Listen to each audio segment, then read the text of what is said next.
Hello, welcome back to our channel. I recently made a FaceTime Live video that has, I guess, had mixed responses, and some of them honestly have warmed my heart. And those of you who have responded, I've actually shared with some of you already. I really appreciate your responses. It's been very encouraging to me. And yet there were a few other responses that are very disconcerting to me. And I feel as though, I'll put a link, if it works, to the video that I posted on my Facebook page yesterday, July the 4th, 2020. In the description below this video, but if you are on Facebook, you can just go to my page and you'll find it. And it's addressing concerns that I have regarding the involvement of people of my faith, I'm a Seventh-day Adventist, to current affairs. I want you to know right from the get-go that that video, as well as this video, are firmly based on the platform that I believe in absolutes. I believe absolutely in the truthfulness of the Word of God. I believe in the beginning He created male and female. There was no confusion. There's two genders. And I also believe that He has made of one blood all nations. So indeed, Black lives matter, but so do other lives, period. Now, the reason that I made that video is because, not because I don't believe that there's racial injustice, because I have seen it myself. And so I know that it exists. I know that it's a reality. The reason that I made that video and the reason that I'm making this video is because I believe we need to come back as Christians, and I'm addressing that video to professed Christians, particularly of my faith, Seventh-day Adventism. We need to come back to it is written. Jesus is our example in all things, and while it is true that racial injustice is unbiblical and not part of God's plan, it is equally true that Jesus is our example, and the way that we deal with that must follow His example. And I'll explain more about what I mean in just a moment.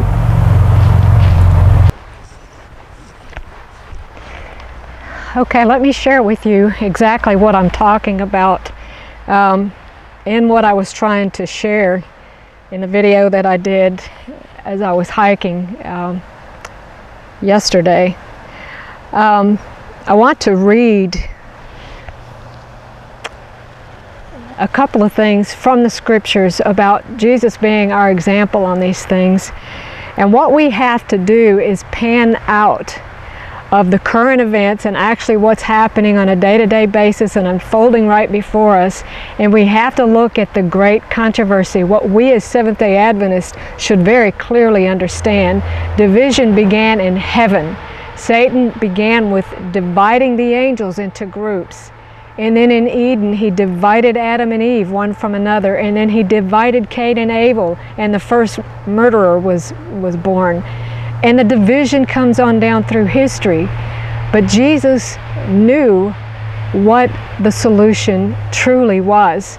And I want to give a few biblical examples of what Jesus, of how He dealt with racial prejudice when He was boots on the ground right here on this earth.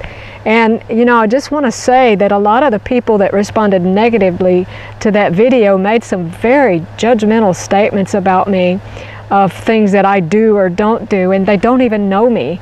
And it's, you know, that can just kind of roll off my back. But what disturbs me more than the fact that it's so true, so untrue about me, is that our people, professed Christians, can make these kind of statements. It is so evident of the spiritual condition of our people at this time, and it grieves me. I mean, I am also grieved for my own spiritual condition. You know, I need to be closer to Christ. And that's what I'm seeking on a day-to-day basis, and that's what I invite you to. But let me share a few of these examples. In Matthew chapter 15, there was a Samaritan woman that came to Jesus. Now, a little bit of history, just by way of reminder, is that the Jews and the Samaritans hated one another. But they had the same history, just like we do. Whites, blacks, purple, red, whatever color you are, the Bible says God made of one blood all nations. So we're all kinfolks, y'all. And the devil is just playing us for idiots. You know, those of us who are among the white race that have looked at the black race as though they were inferior, and now the pushback from the black race, the BLM movement is Marxist. It is not truly concerned for black lives. It is being used by Satan to divide. Is racial prejudice wrong? Indeed. Yes, it is. It should not exist in a Seventh-day Adventist church, but unfortunately, it's rife. And what I'm calling for is exactly the example that Jesus gave with this Samaritan woman. When she came to Jesus pleading with him to heal her daughter, Jesus ignored her, apparently. He didn't even respond to her, and the disciples thought, yeah, good. That's the way we think too, Jesus. Right on. But Jesus was testing her faith. He knew that she saw deeper than skin. He knew that she understood the heart issue, and her faith endured the test. And Christ rewarded her. Her daughter was healed, and he taught the disciples a lesson on how to deal with racial division. Look it up, Matthew 15, 21 through 28. And then there was the issue with the city of Samaritans. In Luke chapter 9, 51 through 56, Jesus was going to go into the city and spend the night. He needed provisions for the night, and they rejected him. And the disciples wanted to call down fire from heaven to destroy those people. And Jesus said, you don't know what spirit you're of. And he left, he withdrew. But he knew that their hearts could be reached in another way. And we'll talk about that in just a little bit. And then there were 10 lepers that Jesus healed. And that's in Luke chapter 17, verse 16. And only one leper returned to say thank you. And it was a Samaritan. That is significant. Jesus pointed that out for a reason. And then there's the story of the Good Samaritan in Luke chapter 10. Jesus pointed out it was a Samaritan, a person of another race that ministered to someone of his people. He was born in the Jewish race. So Jesus is setting an example here. Let's go on. Then there's the woman at the well in John chapter 4. The disciples had gone for provisions, and when they came back, here's Jesus in a conversation with a woman, nonetheless, from Samaria. And they were shocked. They had these preconceptions in their head of racial divide. But Jesus didn't protest and hang placards around his necks and jump up and down and scream and holler and burn buildings down. That's not what he did. He gave the gospel. And that is what we should do. That is the answer to this issue, is the gospel. Conversion of hearts, red, yellow, black, and white. The only way is to come together in Christ. Okay? And by the way, it was that act of his kindness to the Samaritan woman that opened up the entire city. And this whole city then came and heard the gospel because of his kindness to a woman of another color. And you know, I've had people respond to me and tell me, you know, you are coming from a position of privilege and you don't know what it's like. Well, you know, that's kind of a judgment, because I have had boots on the ground. A lot of the people that I help free of charge are people of color, whether it be black or Indian or whatever. I do not discriminate with the people that I help, and I don't have a fee. I simply ask for a donation. And by and large, those who help me are poor people. Those who support our ministry, by and large, are people who can't afford to, and even some people of color. And I want you to know I appreciate that. But at any rate, you know, maybe I'm a little bit on a rant. I don't know if I call it a rant so much as this is a burden on my heart, people. I know that racial divide is wrong. As I said in the video on Facebook, my best friend of 15 years, we lived together 13 years, was a black lady.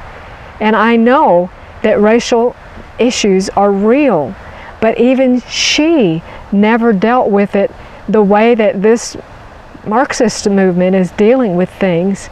And why is it that my Seventh-day Adventist brethren are just now jumping up and down about the racial issue when it's been an issue for over 100 years in this church? You know, don't jump on the wrong bandwagon. Let me read something to you. We have a message and a mission as a people.